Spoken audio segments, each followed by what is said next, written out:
Oblivion Remastered, both how it was created and how it was marketed or not marketed at all, as well as how it was received by fans when it released, could be very instrumental in what Bethesda does moving forward with their properties, but mostly with Elder Scrolls 6. Because Oblivion Remastered was a game that was leaked for over a year and rumored for over a year without Bethesda acknowledging it a single time. They let the hype build up and build up over months and months and months, with very small new information coming pretty much every week over the last 2 or 3 months before it released. This game was not created by Bethesda. It was created by Virtuos Studios, a studio that pretty much just took the skeleton of what Oblivion was, the game logic from Oblivion in the original engine, and gave it a graphical overhaul as well as some core gameplay improvements. This is a strategy that I think Bethesda should, and I think they probably will, employ a lot more often in the future.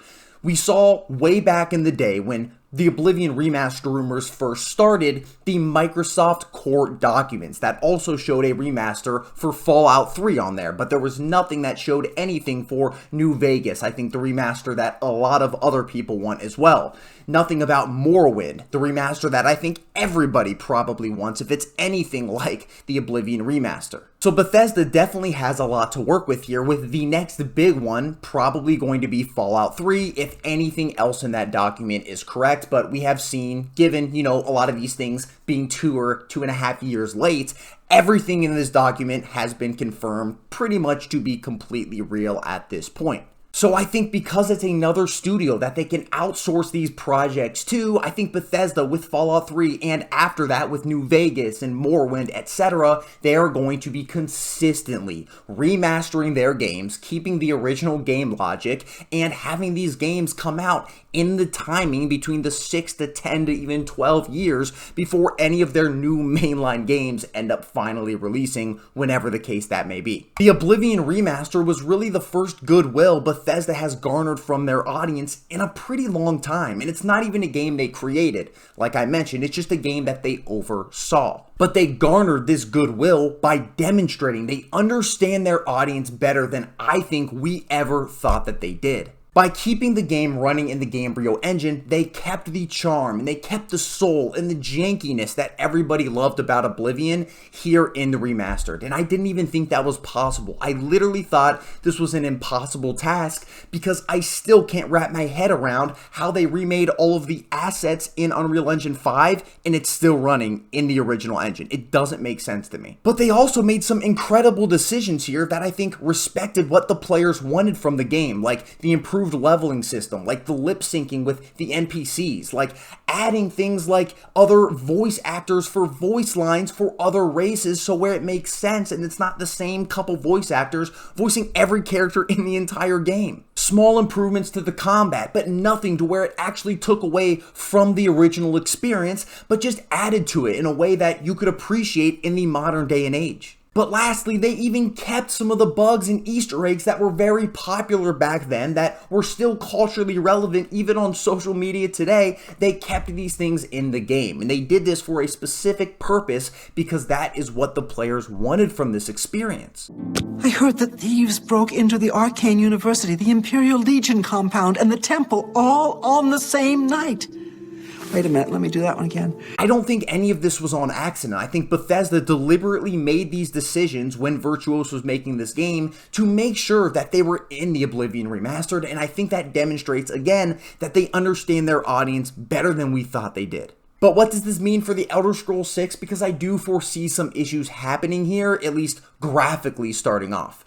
I do think the Elder Scrolls 6 could very well look worse than the Oblivion Remastered, with the Oblivion Remastered being in Unreal Engine 5, as well as the Elder Scrolls 6 game going to be in the same engine as Starfield, which is the Creation Engine 2. We know that the Creation Engine is tailored towards what Bethesda does best in their games, which is specifically one of the biggest things, having all those tiny little objects that you can interact with out in the world that all are going to be on your screen and interactable at the same exact time. Albeit a ton of load screens, but this engine is pretty good for the open worlds that Bethesda creates because they design it for that. And it's also an engine that is extremely moddable with the tools given to creators to actually mod with. And all of the things that the creation engine does really well are direct drawbacks of the Unreal Engine 5. But does that even matter anymore? Theoretically, Bethesda could create Elder Scrolls 6 completely in Creation Engine 2, but the graphics and the graphical fidelity of the game, this could all be running in Unreal Engine 5. So all of the drawbacks of the Unreal Engine 5 and big open worlds and the moddability, etc., don't matter anymore at all. You could have a game that looks as good as the Oblivion Remastered and runs to the standard that they want the Elder Scrolls 6 game to run at. Now, do I think this is going to happen? Probably not.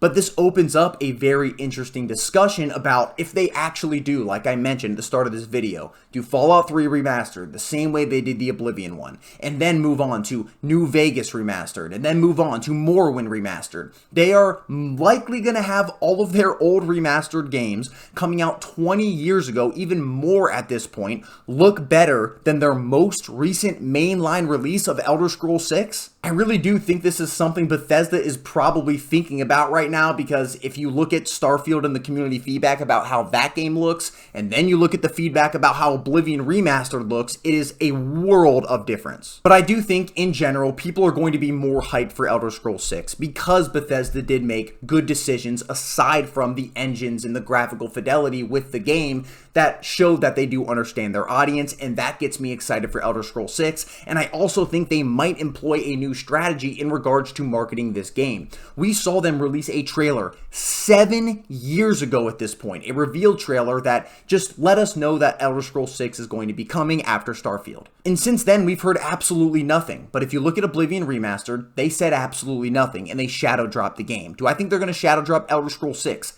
Absolutely not. It's a 0% chance in my mind that this is going to happen. However, I do see them changing up their strategy a bit in regards to what Todd Howard actually wants to do, which is just reveal a game very soon before it actually comes out. I think they proved success, that these games are going to be hyped up with leaks and rumors and things people are finding behind the scenes regardless, and they don't need to show anything about their game until maybe a couple weeks or a month before it actually releases. And I think that might be the path they go on based on the success of Oblivion Remastered that launched in the middle of the week immediately to hundreds of thousands of players. But time is obviously going to tell. Nobody knows how they're actually going to release this game or what's going to happen or really any specifics about the game at all. We have had some leaks and rumors about it being obviously in Hammerfell and High Rock and having the body of water in between and having boats to go and cross it and ship customization. And a lot of these things are definitely brought over from games like Starfield with their ship customization and their crew management,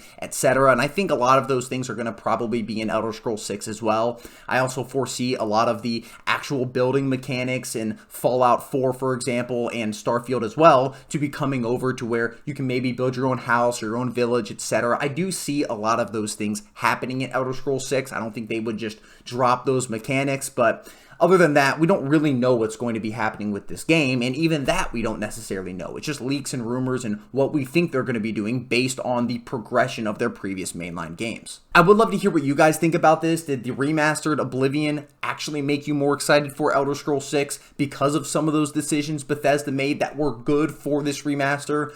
On top of that, do you think there's any chance that they make Unreal Engine 5 the graphical component of Elder Scrolls 6 and just have it running in Creation Engine 2? I don't think so, but who knows? That is definitely something I think Bethesda is probably going to think about. Maybe not for Elder Scrolls 6, but probably for their future games, aside from the remastered versions that we know are coming, like for Fallout 3. And lastly, what would you guys like to see in the Elder Scrolls 6? Thank you guys for watching the video. If you are new to my channel, please like and subscribe if you liked what you see here. And for any returning viewers, thank you guys for the support. Please like the video if you liked the video, and I'll see you guys in the next one. Peace!